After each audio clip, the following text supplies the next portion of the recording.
berasal dari bahasa Melayu, yang pada awalnya merupakan salah satu bahasa daerah Kepulauan Indonesia. Bahasa Indonesia pertama kali ditetapkan sebagai bahasa nasional pada tanggal 28 Oktober 1928, bertepatan dengan Sumpah Pemuda. Proses perkembangan bahasa Indonesia dapat kita lihat melalui 4 tahap. Perkembangan bahasa Indonesia dari periode ke-6 sampai periode ke-20. Periode abad ke-6 yaitu pada zaman Kerajaan Sriwijaya masih menggunakan bahasa Melayu, dan dapat diketahui dari prasasti-prasasti yang ditemukan sebagian itu masih menggunakan bahasa Melayu.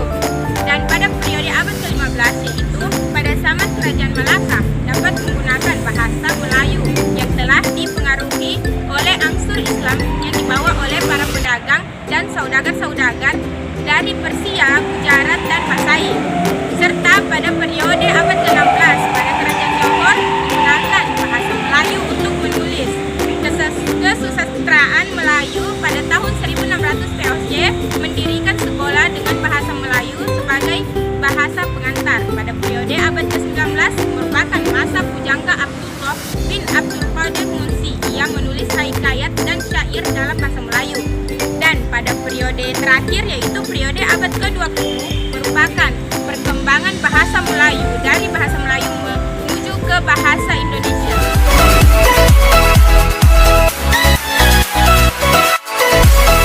Bahasa Indonesia memiliki dua kedudukan, yaitu sebagai bahasa nasional dan sebagai bahasa negara. Sebagai bahasa nasional, bahasa Indonesia berfungsi sebagai lambang kebanggaan dan identitas nasional.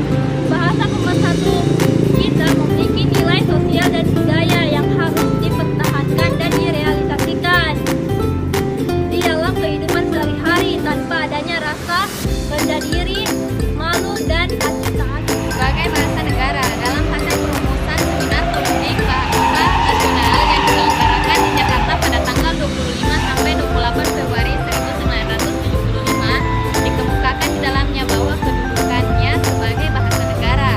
Bahasa Indonesia memiliki fungsi-fungsi sebagai berikut.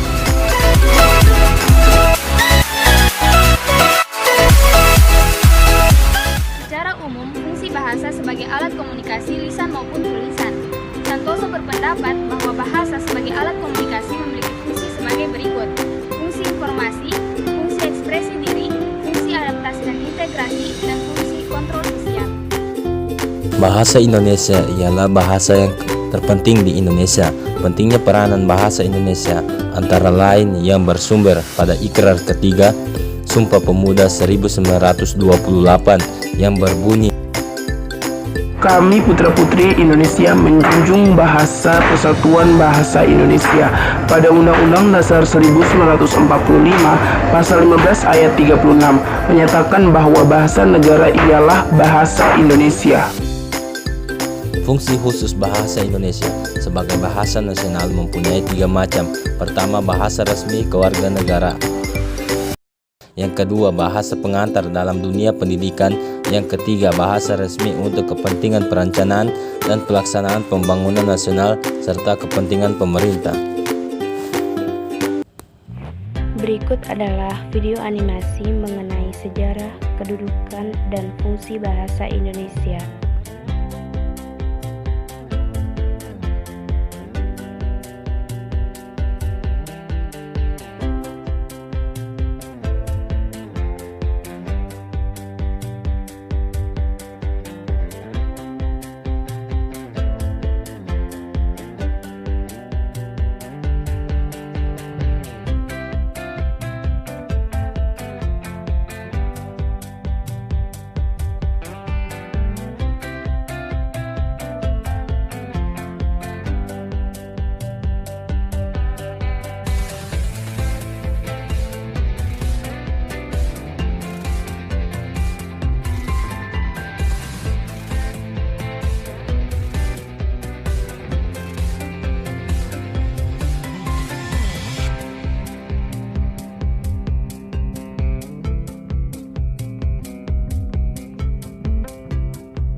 everything.